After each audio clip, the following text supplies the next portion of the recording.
Hola, muy buenas tardes a todos. Bienvenidos a un nuevo episodio de nuestro video podcast. Hoy estamos aquí con la invitada especial, la arquitecta Raiza Banfield, quien fue también la vicealcaldesa en el periodo de 2014-2019.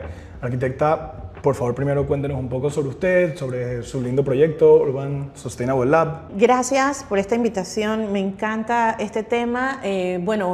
Soy arquitecta egresada a la Universidad de Panamá.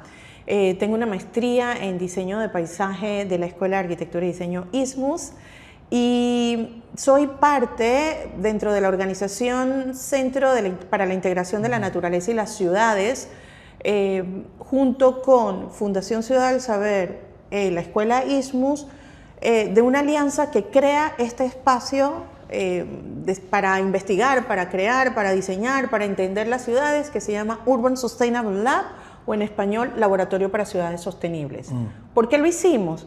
Justamente un poco porque nos planteamos mucho de lo que tú te planteas en esta investigación, qué pasa con la ciudad, y no solo del área metropolitana, sino en el país, qué está pasando con nuestro crecimiento urbano, y cuáles son esas respuestas que los profesionales hoy, no solo arquitectos y urbanistas, tienen que dar, sino también economistas, sociólogos, abogados, a los temas de ciudad. Y vimos que había mucha carencia.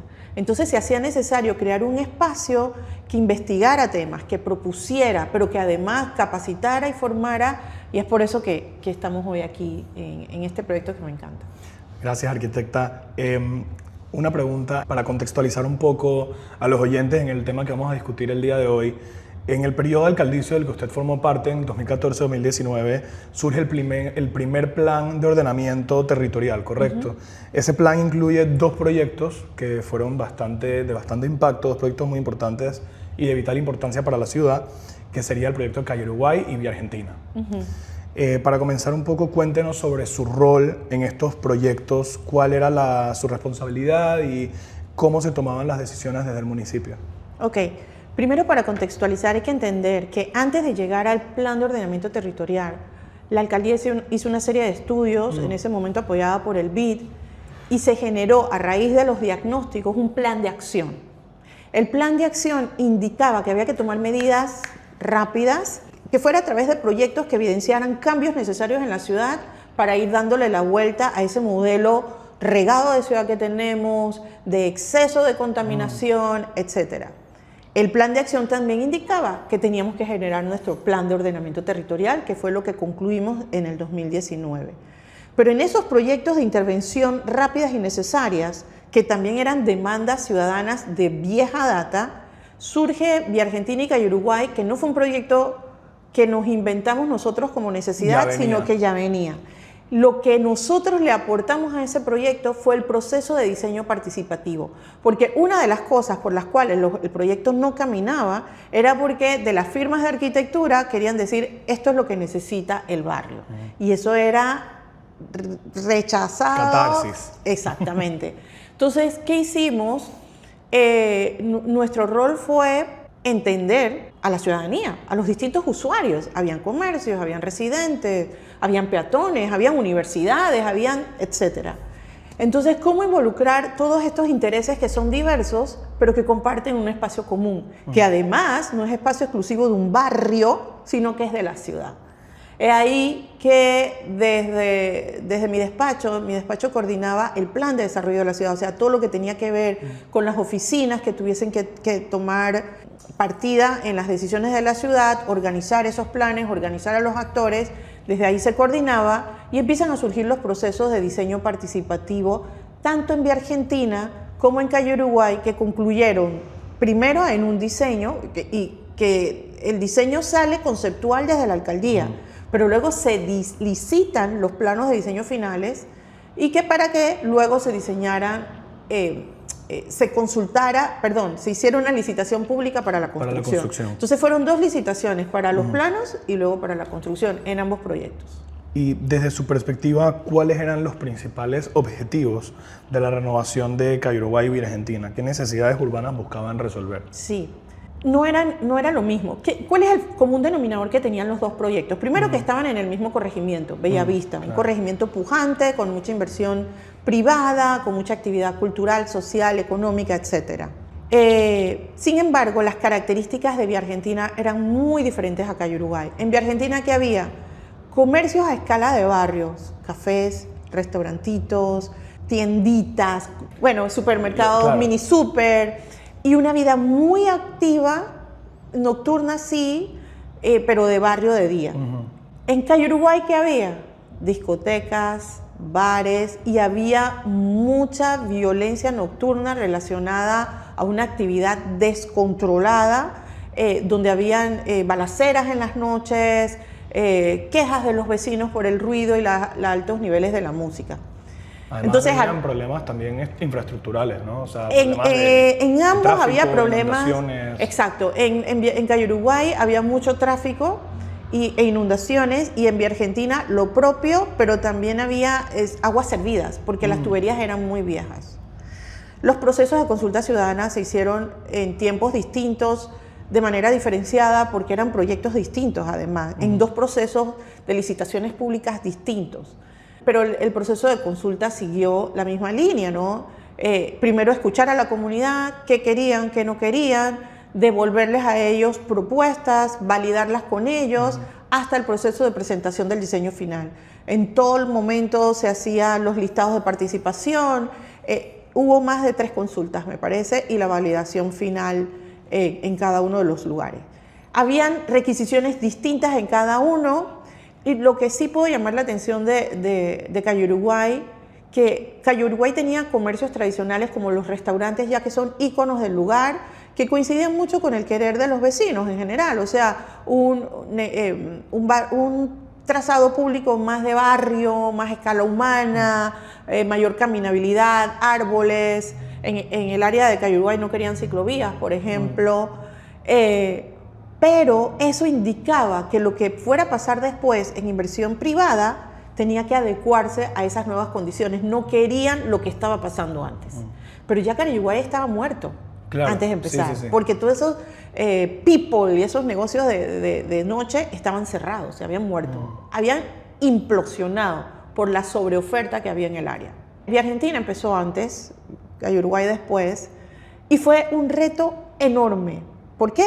Porque nunca antes se había hecho una inversión pública en un área urbana tan viva y activa, que implicara no solo lo que vemos, sino hacer aquello que no vemos. O sea, había que levantar calles y aceras, cambiar tuberías, meter tuberías nuevas, soterrar, o sea, una serie de situaciones que se dieron que antes nunca se habían experimentado en el corazón urbano de la ciudad. Y que de hecho tampoco eran realmente necesidad, o sea, obligación originalmente del municipio, porque realmente el municipio, entiendo, la obligación es aceras.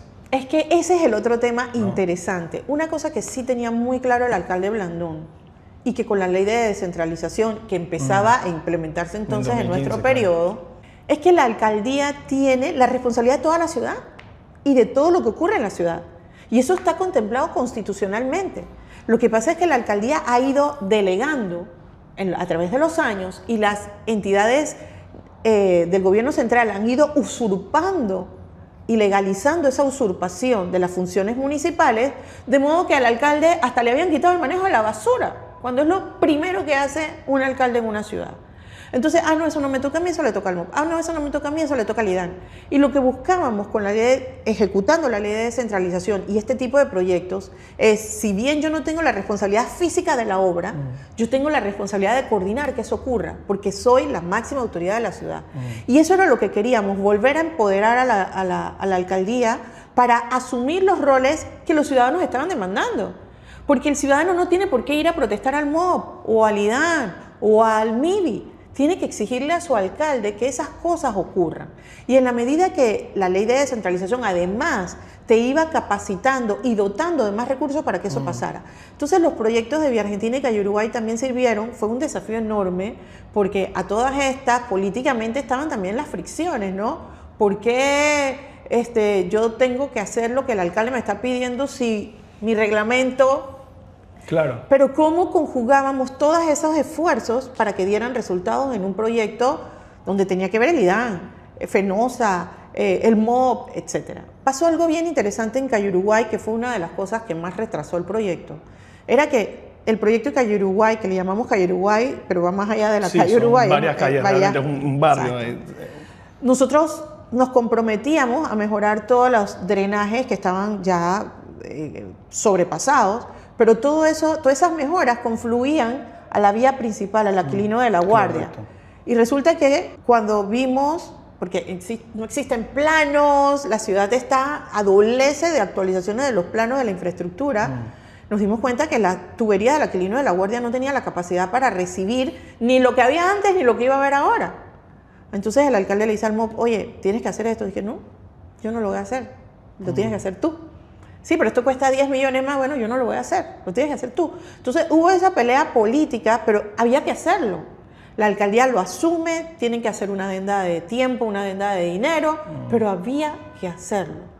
Entonces, ese tipo de confrontaciones, de esto no me toca a mí, esto te toca a ti, ¿cuánto cuesta esto? Tiene que asumirlo el alcalde como un coordinador de gestión. Y para eso su equipo tiene que fortalecerse, porque hay algo que pasó, que como eso tuvo un costo político muy alto para el alcalde, la gente valora la inversión que se hizo en Vía Argentina y ha sido exitosa porque siguió funcionando lo que había y mejoró. En Calle Uruguay se cuestiona el éxito porque es que no podemos volver a lo que había, pero hay que visualizar lo que puede llegar a ser y va a ser más exitoso que Vía Argentina. Pero eso tuvo ese costo, el costo político lo paga quien hace la obra. Entonces, ni el alcalde Fábrega, y no sabemos si el alcalde Misrachi hoy, está dispuesto a pagar el costo político que está implícito a sus competencias, porque la competencia de un alcalde va más allá del parquecito, de la cancha, tú sabes, de lo aparente. Va en situaciones estructurantes de la ciudad y eso tiene un precio alto. Porque tienes que aprender a lidiar con las instituciones nacionales, con los ciudadanos y con los inversionistas. Claro. Y no todos están dispuestos a pagar ese precio. Claro. No, sí, 100%. Y bueno, sabemos también que ambos de estos proyectos, Calle Uruguay, tanto Vía Argentina, buscaban modernizar un poco lo que es la zona y estos espacios claves de la ciudad. Pero, bueno, como bien se ha comentado, ambos fueron procesos completamente distintos. Sí. Y ambos tenían reacciones y desafíos distintos Sí. Frente a las situaciones y desde la ciudad también, que Sí. fueron los ejemplos. Nos gustaría explorar un poco más también estas diferencias y estas similitudes que hay en estos dos proyectos y entender en términos de planificación y gestión qué diferencias hubo en la ejecución de un proyecto versus otro, ¿no? Que Sí, algunas se han comentado, pero... Esa pregunta es clave para entender la realidad actual, ¿no? Similitudes, decíamos, como un denominador, el corregimiento de Bellavista, como un denominador que los procesos tanto de diseño participativo como licitación de la propuesta final y de la construcción, como un denominador que ambos se iniciaron en el mismo periodo. El hecho que nuestra administración terminó Vía Argentina, pero no logró concluir Calle Uruguay, ya hizo una diferencia, simplemente se extendió en el tiempo político y otro alcalde debió terminarlo, también. Que es muy corto, porque los procesos, y esa es otra cosa, los ciudadanos no entienden a veces que la ciudad no se transforma en 5 años, claro. O sea, todas las responsabilidades que un alcalde asume y se compromete no necesariamente tienen por qué ser cumplidas en 5 años. Es un abrupto pensarlo, que tú transformas 26 corregimientos en 5 años, pero sí dejas el proceso para que los otros lo sigan. Esos son los procesos de ciudad. Ahí están las similitudes. Las diferencias, Calle Uruguay tenía negocios y comercios más acordes con la vida del barrio, ¿no? Sí habían ciertas alertas de ciertos comercios, pero nada grave. Tenían una necesidad enorme pedida por los ciudadanos de mejorar la caminabilidad. La gente caminaba entre las aguas servidas. Querían mejorar su parque que se inundaba y estaba siempre enlodado. Entonces la comunidad sabía muy bien lo que sí quería y eso fue lo que dio como resultado que hoy Vía Argentina es un proyecto exitoso, de una vida nocturna vibrante, una vida diurna también vibrante, que el Parque Andrés Bello quieran hacer de todo, de mañana, de tarde, de noche, porque resulta un buen modelo de parque, pero que hay que replicar en otros lugares, no solo del corregimiento, sino de la ciudad. En Calle Uruguay, en el tema de la participación ciudadana, ¿qué vimos? La gente sabía lo que no quería, pero le era muy difícil identificar lo que sí quería. Claro. Querían disminuir el tráfico de los vehículos, que Calle Uruguay no se convirtiera en el shortcut de todo el mundo. Pero no visualizaban cómo eso se veía en un proyecto que reducía el tamaño de las vías para la circulación del carro, porque desincentivar el paso de los carros, es decir, te voy a hacer calles más angostas para que tú no quieras venir por aquí. Claro. Para que el que venga es porque tiene que ir. Que de hecho, o sea, perdón, ¿no? Pero de hecho, en un plano urbano, cuando nosotros hacemos un análisis básico en arquitectura, tenemos lo que son los planos urbanos y hacemos el análisis de las vías principales, ¿correcto? Exacto. Y si hiciéramos ese análisis mental rapidito aquí, tenemos las dos vías horizontalmente, que sería la calle 50 y la avenida Balboa, y dos verticales principales que podríamos decir la Federico Boyd y la calle Aquilino La Guardia. Exactamente. Que serían, digamos, secundarias, que suben y bajan, y entonces estas llegan a ser calles terciarias, pero con un tamaño de una calle secundaria. Tal cual. O sea, y la gente no entendía que el hecho que fueran como secundarias dentro de un barrio que tenía que tener calles locales, eso es lo que mantenía ese flujo, porque además tienes un sector bancario muy pujante, hotelero, tal. Entonces, reducir el espacio para el auto y favorecer el espacio para el peatón le devolvía al área un sentido más de peatón, de ciudadano, de residente. Le faltaba eso. La arborización era clave. Tuvimos conflictos en Vía Argentina por las palmeras, porque había gente nostálgica del perfil de palmeras de la Vía Argentina, que había sido una cosa impuesta por la visión norteamericana de que como somos un lugar tropical, los norteamericanos sembraban palmeras por todos lados y nosotros repetíamos el modelo. Pero lo que necesitaba Vía Argentina, tanto como Calle Uruguay, eran árboles que dieran sombra. Claro. Nosotros no necesitamos palmeras que nos caigan pencas y pipas, necesitamos arbustos y árboles que nos den sombra. Entonces, pero en el caso de Calle Uruguay, que no era un conflicto con las palmeras, teníamos caobos de muy vieja data, mangos, me parece. Entonces, habían conflictos entre las raíces y también que había que hacer todo el soterramiento. Entonces, hubo que eliminar ciertos árboles y eso generó una crisis en el momento, porque eso es como perder a un ser querido. Sin embargo, la arborización de Calle Uruguay es hermosa. Todo fue reemplazado y se multiplicó la cantidad de árboles. Ya no me acuerdo, pero estamos hablando de más de 1000 árboles en el área. Entonces, eso está empezando a dar sus resultados hoy. Tenemos aceras sombreadas, incluso con flores, porque en Panamá no estábamos acostumbrados a ver árboles con flores. Recientemente más los guayacanes, pero esos no son los únicos árboles con flores que además nada más están en una época del año. Y lo otro es, ¿cuál es el gran desafío de Calle Uruguay? Entender su vocación. Se necesita la inversión comercial, tal vez no en grandes pubs y discotecas como había antes, sino en más cafés, centros culturales, librerías, tiendas. Hace falta tienditas, ¿cómo le llaman? Mini super, ¿por qué no? Sí. Eso no los es chinitos. Los chinitos, o póngale la nacionalidad que quiera, pero tienditas de comercio al por menor. Entonces, hace falta eso y obviamente sí, inversión en estacionamiento, y cuando nos exijan, no hay estacionamiento, es que el municipio no está obligado a hacer estacionamientos en terrenos privados. O sea, en Calle Uruguay tú no encuentras un terreno municipal, pero hay terrenos privados, y ¿qué tal si el privado entonces dice, oye, yo voy a hacer un negocio donde te ofrezco tantos estacionamientos para el alquiler y tiendas y otras cosas? Entonces, ya creamos la infraestructura en el espacio público. Para favorecer inversiones, le toca al privado dar ese paso, pero también garantizando que lo público se garantice con esos principios para los cuales fue diseñado. Yo creo que esas son las diferencias. Yo creo que Calle Uruguay, a diferencia de Calle Vía Argentina, que ya es como un proyecto que ya se sabe lo que es, Calle Uruguay está todo por ser. O sea, y va a ser un proyecto, va a ser un espacio de la ciudad maravilloso, si todos ponemos nuestro granito de arena para que así sea. Claro. Mirando un poco también en retrospectiva, ¿qué tipo de aprendizajes, qué enseñanzas dejaron estos proyectos que futuras intervenciones en la ciudad puedan aplicar, ¿no? Yo creo, primero, una de las enseñanzas más importantes es que las autoridades locales no podemos claudicar a nuestra responsabilidad, ya volví atrás en el tiempo. Las autoridades locales no pueden claudicar a su responsabilidad de asumir para bien y para mal la responsabilidad de la ciudad. Ser alcalde, ser vicealcalde, no es solo tirar besitos en las buenas y en los desfiles de Navidad. Ser alcalde, ser vicealcalde es asumir todo ese, me viene a la palabra una palabra que no debo decir en público, pero toda esa inconformidad, todo ese desastre, todo el no ser, todo lo que no es, lo tienes que asumir. Porque eso es la materia prima para transformar en todo lo que debe ser, lo que puede ser y lo que se construye para el bien de la ciudad. Esa es una. Lo otro, no podemos prescindir de los procesos participativos. ¿Por qué? ¿Por qué Cayuruguay se pudo concluir? Porque la gente conocía el proyecto y lo defendió hasta el final.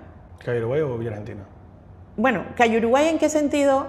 Si ese proyecto no hubiese pasado por todo ese proceso de diseño, con todo lo bueno, lo malo y lo que pudo ser mejor, un alcalde después de nosotros podía decir, ¿sabes qué? Yo no voy a continuar esto, pero la gente exigió que se continuara y se terminara. Claro, claro. ¿Me explico? Porque con los peros que pueda tener, era un proyecto en donde ya había compromisos con los ciudadanos. Entonces, así también el Parque Norte, por ejemplo, cuando la gente estaba defendiendo su Parque Norte. ¿Por qué la gente defendía su Parque Norte? Porque hay un compromiso de la ciudad que se involucró con eso. Entonces, los procesos participativos no le pertenecen a un alcalde o a una administración o a un partido político, le pertenecen a los ciudadanos. Y otra lección que nos deja es que tenemos que formar a los ciudadanos no solamente en lo que no debe ser en la ciudad o en lo que quieren, sino en cómo son los procesos y cuál es el rol que ellos juegan para que esos procesos se cumplan. Y luego, lo último es que las autoridades locales tienen que asumir el rol de coordinación con las instancias nacionales, porque si bien es cierto, cada quien tiene su competencia dentro de la ciudad que administra un alcalde, es su responsabilidad que las cosas pasen. No es apto decir, eso lo tiene que hacer el MON, eso lo tiene que hacer el MIBC, pero tú te tienes que encargar que eso suceda. Entonces son aprendizajes que han quedado sobre la mesa, se están perdiendo ante la falta de seguimiento para que eso ocurra y mejore así la ciudad. De hecho, también hemos visto ya con estas experiencias que en muchos proyectos urbanos la falta de comunicación puede incluso afectar a cómo es percibido la aceptación del barrio, incluso el éxito de un proyecto como tal, por completo, ¿no? Entonces, queremos profundizar un poquito más también en este tema y entender un poco desde su experiencia qué pasa cuando la comunidad no se siente identificada con el proyecto, no se siente incluida con el proyecto, no es consultada sobre el proyecto, no está en el proceso de planificación y participación del proyecto. De acuerdo. Eso es bien importante porque la comunicación con la comunidad no es solamente en el proceso de consulta ciudadana, ¿qué quieres? ¿Te gusta esto? Esto es lo que vamos a hacer. Y una vez que se decide, tú te desconectas de la comunidad. Al contrario, hay que mantenerla informada, hay que prepararla. Mira, esto no va a ser fácil, vienen las lluvias, puede ser que nos inundemos, puede ser que pase esto y tomar todas las prevenciones del caso. Hay que explicar que esto no es como hacer botellas, esto pasa, bueno, hacer botellas tampoco es fácil, pero esto pasa por un proceso donde tú eres parte y nos vamos a incomodar todos. Yo creo que todos hemos pasado, quienes más, quienes menos, por una remodelación en nuestras casas. Cuando hay una remodelación en nuestra casa, es incómodo, hay polvo, cambian las dinámicas, el horario, todo. Igual pasa en la ciudad, hay una remodelación en la ciudad, va a ser incómodo, pero la responsabilidad de la autoridad es mantenerla con la visión de que esta incomodidad la vamos a pasar de la mejor manera posible para lograr esto para llevar juntos. algo más Exactamente. Grande. Entonces, la forma de comunicar, y esta es otra lección que aprendimos y que debemos como ciudadanos, como autoridades hacer mejor, es que los procesos de comunicar la ciudad no es una nota de prensa en un noticiero de las 6 de la tarde. El proceso de comunicar en la ciudad es 24/7 por todos los medios posibles, 365 días al año. Porque a diferencia de algo que tú compras y pones sobre una mesa y dices, ya compré el equipo para el hospital, y todo el mundo te aplaude, construir el espacio para que ese equipo funcione es un proceso. Entonces tú tienes que mantener a tu cliente, a tu usuario, que es tu ciudadano, informado. ¿Cómo vamos? Tuvimos este contratiempo. esto va a corregirse y recibir la retroalimentación cuando aquello hay algo que va mal. Yo creo que si hay algo que se podía corregir es el proceso de comunicación, sobre todo en Calle Uruguay. Lo que pasa es que también son seres humanos los que están en las posiciones. Hay cansancio, hay agotamiento, hay dolor, porque claro. ¿sabes cuántas veces nos asolearon las mamás a todo el equipo? O sea, la piel aguanta un poco, pero llega un momento que también se resiste. Pero todo eso es parte del proceso de aprendizaje. Pero yo creo que si en algún momento eso se hubiera dado continuidad, la ciudad hoy y los ciudadanos estaríamos en un proceso más avanzado de lo que queremos, lo que podemos hacer y lo que obtenemos. Creo que hemos logrado algo. Hoy existen las juntas de desarrollo local que antes claro. eso ni soñarlo. Claro. Pasaron por un proceso de crear primero las asociaciones vecinales, ahora ya están institucionalizadas en juntas de desarrollo local. Eso es ganancia. Y ahora organizarse no solo para pedir, sino para hacer ciudad, es un avance enorme. Pero viene la otra parte, el sector privado. El sector privado, tanto quienes diseñan, quienes construyen, quienes invierten, no pueden seguirse resistiendo a cambiar el modelo. En algún momento fue de pitcher a catcher con la autoridad, que iba el promotor a la oficina, yo quiero esto, aquí está la concesión, coge, hazlo, y cuando el vecino se enteraba, ya estaban las columnas montadas. Eso se terminó. Entonces, mientras no entendamos que tenemos que pasar por esos procesos y que los ciudadanos tienen que validar tu inversión, porque tu inversión afecta o mejora a mi ciudad, va a seguir habiendo ese conflicto y esa falta de diálogo entre el ciudadano, la ciudad y el que invierte, sea público o privado. Entonces sí, tenemos que avanzar hacia eso. Nunca va a ser perfecto porque la ciudad es un espacio de conjugar intereses. ¿Y cómo se logra la mejor conjugación de esos intereses dentro del espacio común que es la ciudad? Si pudiera concluir en algunas herramientas o estrategias que cree que podrían implementarse para fortalecer la participación ciudadana en futuros proyectos, ¿cuáles serían? Yo creo que las alcaldías, deberían tener cada quien según su público, porque no es lo mismo la alcaldía de Chepo que la alcaldía de Ciudad de Panamá, o mecanismos de comunicación permanente, canales de YouTube, TikToks, redes sociales, donde el alcalde y sus distintos directores que tienen que ver con temas que, bueno, todos tienen que ver con los temas de la ciudad, se estén comunicando, estén planteando. Los procesos de consulta ciudadana no tienen que ser solo para decidir sobre el presupuesto, sino también sobre esta intervención. Ok, tenemos este presupuesto, de la Junta de Desarrollo Local puede aportar, nosotros podemos hacer esto, si tú, sector privado, puedes poner plan. O sea, llegar a estar siempre yendo y viniendo, recibiendo del ciudadano, devolviéndole al ciudadano. Construir canales permanentes, no solamente en una conferencia de prensa anunciar que va a haber un desfile, sino está pasando esto, tenemos este desafío, está pasando esto con los árboles. Por ejemplo, los árboles es un buen ejemplo. La gente a veces no sabe que hay un árbol enfermo y de repente llegan, ¡bum!, lo cortan. Entonces, el escándalo, ¿por qué tumbaron el árbol? No sé. Comuniquen.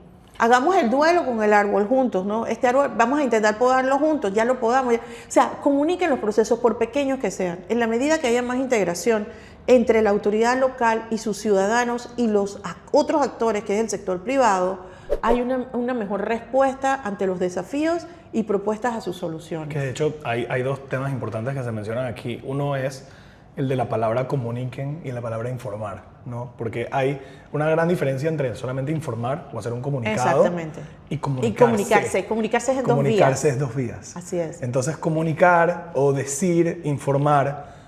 Yo voy a hacer esto. Vamos a cortar un árbol. Sí. Ah, pero ¿por qué? ¿O qué está sucediendo? Y simplemente se puede resolver todo se puede resolver con una comunicación de dos vías, con una buena, te llamo teléfono, incluso entre el mismo municipio con otras, ¿no? Como comentaba, ¿no? Antes en los proyectos que habían faltas de comunicación, incluso entre estos actores principales, ¿no? Que uno no sabía cuándo llegaba uno y el otro contratista llegaba y entonces se formaban estos problemas, ¿no? Sí, así es.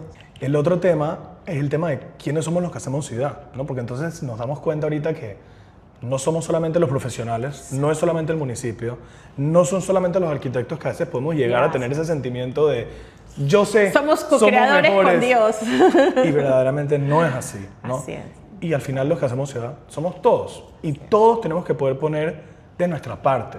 O sea, los arquitectos en educar y en enseñar nuestro conocimiento, el municipio desde lo que le corresponde, Así es. el alcalde desde su punto de vista y lo que le corresponde, y escuchar a los técnicos que están detrás, y los ciudadanos en poder aprender a entender las necesidades y cómo pedirlas. Así es. Y eso es algo que solamente podemos hacer entre todos, los proyectistas, los contratistas, los constructores, pero es un proyecto de ciudad de todos.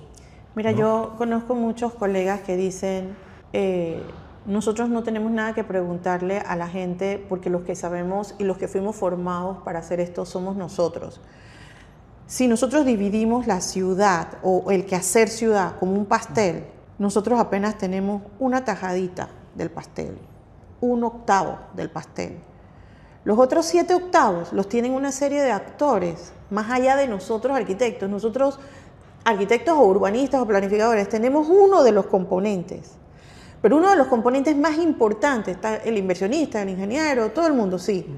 Lo tiene el ciudadano, ¿por qué?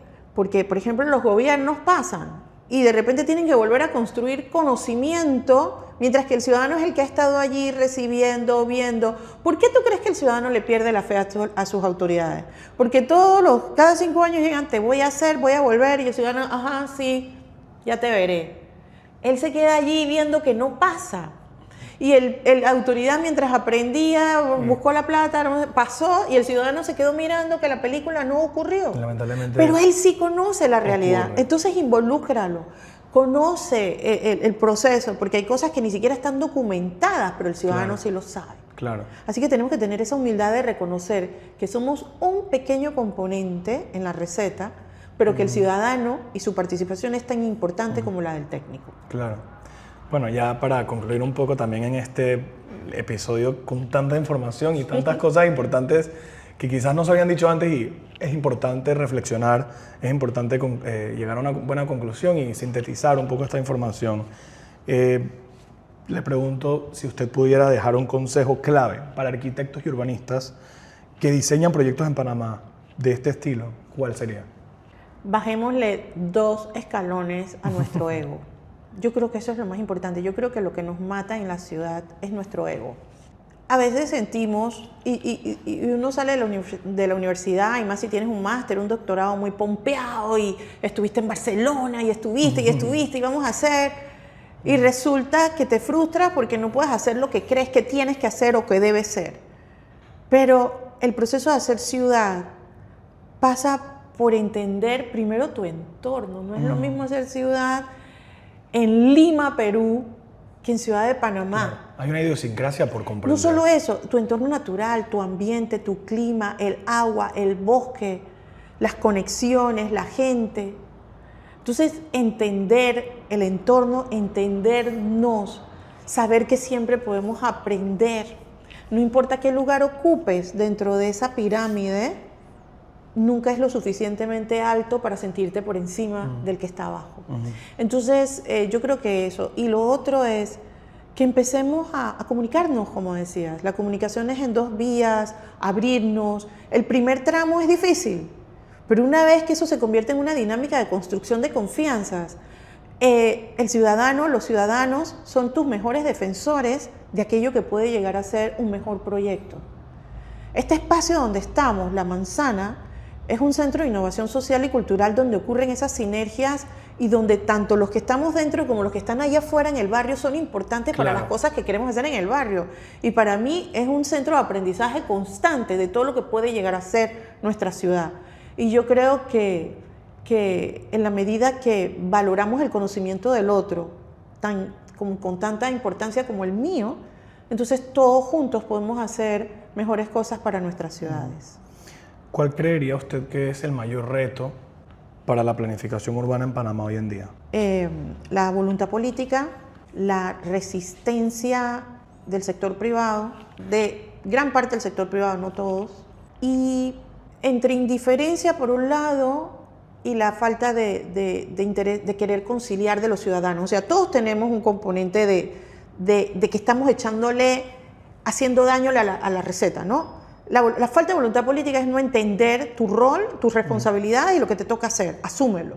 El interés privado es que no puedes seguir haciendo business as usual. Ya el modelo colapsó. Claro, cambió. Antes éramos una ciudad enmurallada y en la selva. Ahora somos más de 1 millón de habitantes en el mismo espacio. Entonces tienes que bajarte, tienes que abrirte, tienes que ceder.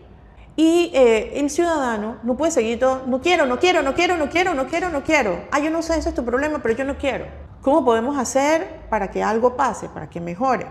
Y los tres sectores tenemos que conectarnos con nuestra naturaleza, con nuestros recursos, porque no existe un espacio infinito para hacer de todo para siempre. Estamos trabajando en un espacio limitado en medio de una crisis climática y los tres sectores tenemos que entenderlo y tenemos que ayudarnos para adaptarnos a esa nueva situación. Así que todos tenemos mucho que aprender y mucho que aportar.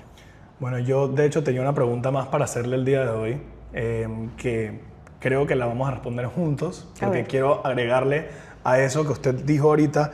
Y bueno, esta pregunta iba a ser un consejo que usted le dejaría a las autoridades y a los profesionales que trabajan en el desarrollo urbano para que sus proyectos tengan un impacto positivo en la comunidad.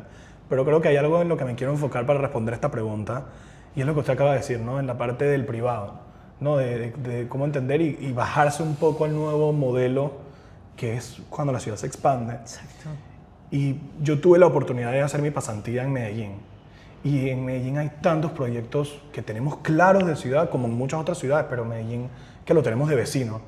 Hay proyectos en un espacio de la ciudad que se llama el Perpetuo Socorro, que de hecho hay un proyecto muy lindo de una empresa que se llama Matelsa, una empresa de ropa, que ellos generan este edificio grande, en concreto, una arquitectura brutalista bastante moderna, pero con un espacio con biofilia, espacios verdes, un espacio brutal, que le aporta a un espacio de ciudad que puede ser similar de cierta forma al casco antiguo, Sí. ¿no? Y le aporta a un espacio que está ahorita en reconstrucción, ¿no?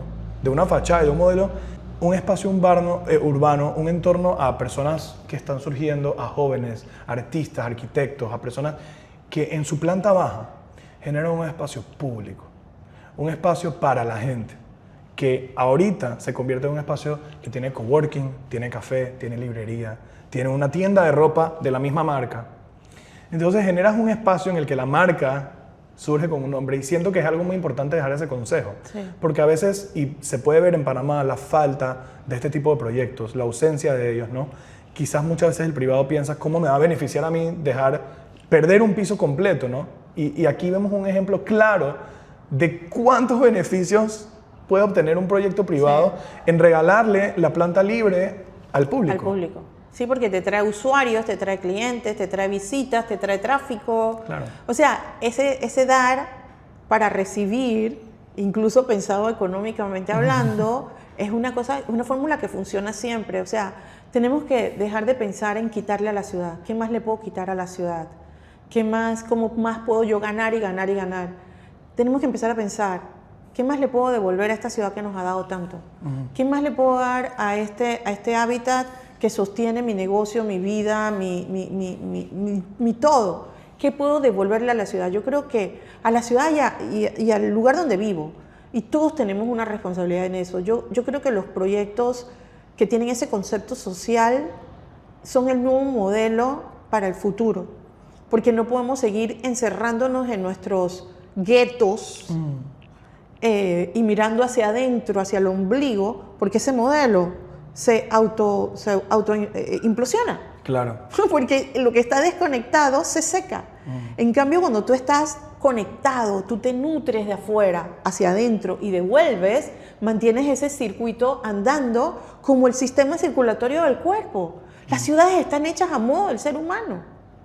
Y otra cosa más importante, que aunque el ser humano viva en la ciudad, pertenece a la naturaleza.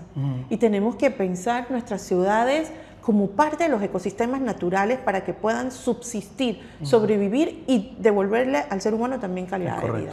Es correcto. Así que estoy totalmente de acuerdo contigo. Arquitecta, fue un placer estar aquí con usted, hablar con usted, de verdad, gracias por compartirnos tanta información para mejorar y para que podamos llegar a un impacto y llegar a generar eso.